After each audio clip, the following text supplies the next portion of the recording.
আজকে 31 ডিসেম্বর, তো আজকে তো পিকনিক হতেই হবে। তো আজকে পিকনিক করতে চলে এসেছি এই যে সাহিলদের বাড়িতে।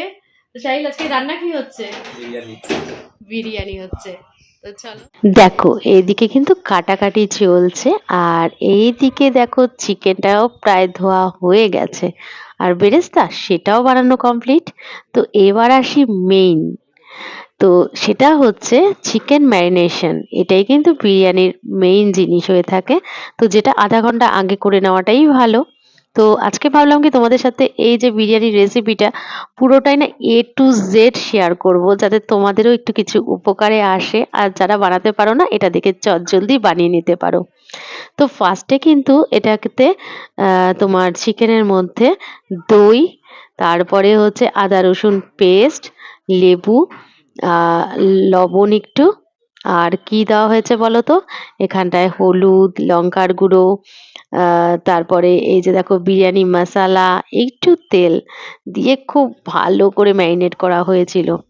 তো লাস্টে কি দেওয়া হচ্ছে বলো তো, এখানে এটা হচ্ছে সেই যে বেরেস্তা ভাজা, তার থেকে কিছুটা তুলে নিয়ে এই দেখো হাত দিয়ে ক্রাশ করে ভালো করে কিন্তু মাখিয়ে রাখা হচ্ছে।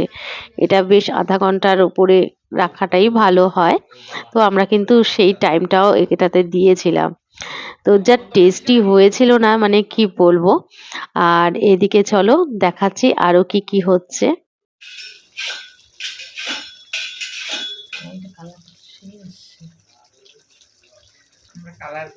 যারা বিরিয়ানি খাবে না তাদের জন্য এই যে এখানে হচ্ছে মাংস, আর এখানে হচ্ছে বিরিয়ানি আলু, না বিরিয়ানি আলু হচ্ছে, বিরিয়ানি ডিম।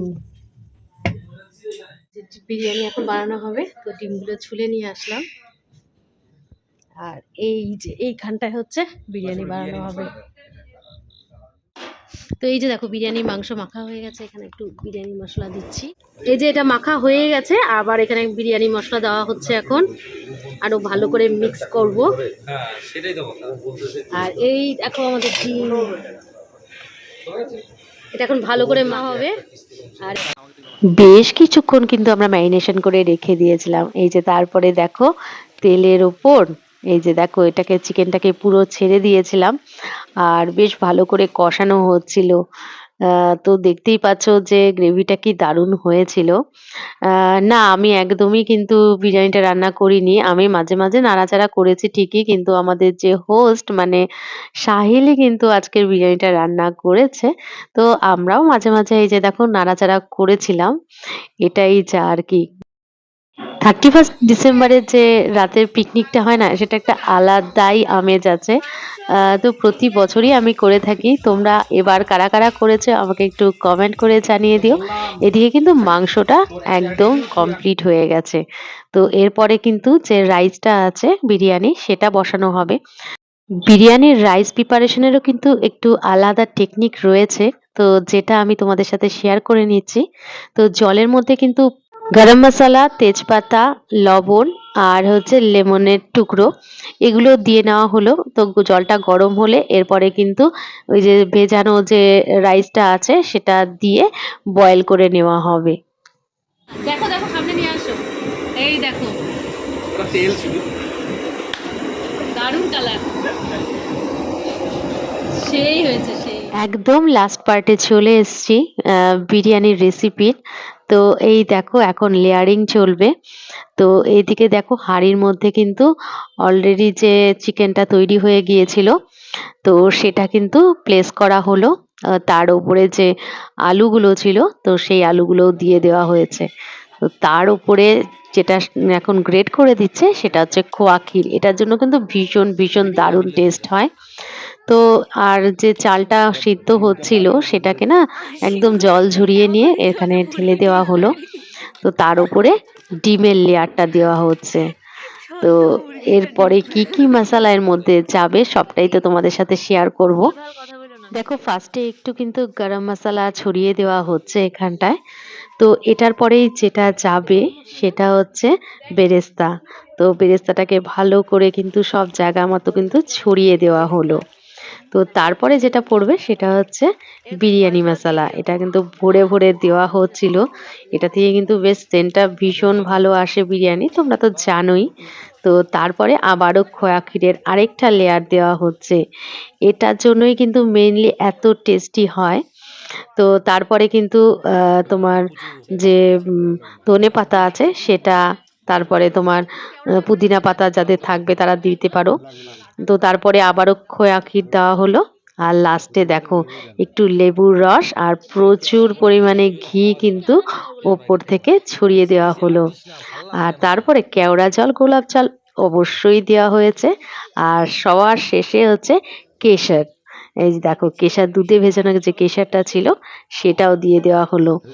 এখন থেকে যে এত সুন্দর একটা গন্ধ বেরোচ্ছিল না, মানে কি বলবো। তো এরপরে দেখো এটাকে ভালো করে এয়ার টাইট করে আটকানোর জন্য এখানে কিন্তু আটা চারপাশে দিয়ে এই দেখো দমে বসে গেল। দমে তো বসানো তোমরা জানোই, এই যে নিচে যে একটা পাত্র থাকে সেটার মধ্যে জল দিয়ে তার উপরে এই হাঁড়িটাকে চাপিয়ে দেওয়া হয়েছিল। বেশ অনেকক্ষণ কিন্তু ছিল, আধা ঘন্টার ওপরেই, একদম সিম আঁচে দিয়ে। এই দেখো লাস্টে কিন্তু খোলার পর তোমাদের দেখাচ্ছি, মানে এতটা এখান থেকে সুন্দর স্মেল আসছিল বিরিয়ানির, সেটা তোমাদের ভিডিওতে তো শেয়ার করতে পারবো না। অপূর্ব অপূর্ব সুন্দর হয়েছিল বিরিয়ানিটা, জাস্ট দেখে নাও, ওয়াও বলতে হয় যাকে, তো তেমনই হয়েছিল। এক সাইড থেকে তুমি তো একদম গোটা হাড়ি কাটি দিচ্ছ। চাপ তোরা চাপ চাপ সমর্ক আসছে।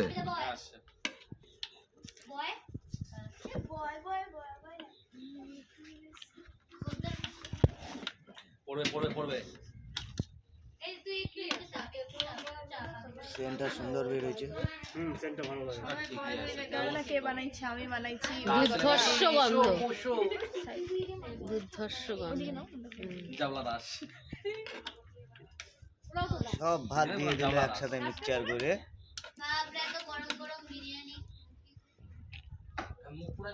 কয় টাকা প্লেট এটা? চলো আমি তুমি হাইটে নিয়ে বসি কামড়ের মাথায়।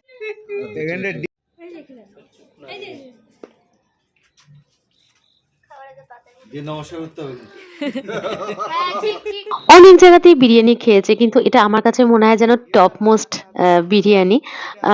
এর স্বাদের কোনো ভাগ হবে না, এর আলাদা করে রিভিউ দেওয়ার কিছু নেই। আর তোমাদের সাথে তো আজকে রেসিপিটা শেয়ার করে নিলাম, তোমরা অবশ্যই বানিয়ে দেখো, আমি মনে করি খুব খুব ভালোই হবে খেতে। তো যাই হোক, এখন আমরা খেতে বসে গেছি গরমা গরম বিরিয়ানি নিয়ে, সাথে স্যালাড ছিল। তো কি বলবো, এত আনন্দ করলাম আজকে দিনটা সবাই মিলে একসঙ্গে বসে, গল্প আড্ডা গান শোনা, মানে পুরো কি বলবো, রাতটাই বলতে পারো জমে গিয়েছিল। এই দেখো কত বড় একটা লেগ পিস নিয়ে, যাই হোক অনেকগুলোই লেগ পিস ছিল, তো সবাই লেগ পিস খেয়েছি আমরা। তো খেতে খেতেই কিন্তু আমরা 2024কে বিদায় দিয়ে 2025-এ পা রেখে নিয়েছিলাম। সবার খুব খুব ভালো কাটুক 2025। হ্যাপি নিউ ইয়ার সকলকে। আবার দেখা হচ্ছে নতুন ব্লগে। টাটা।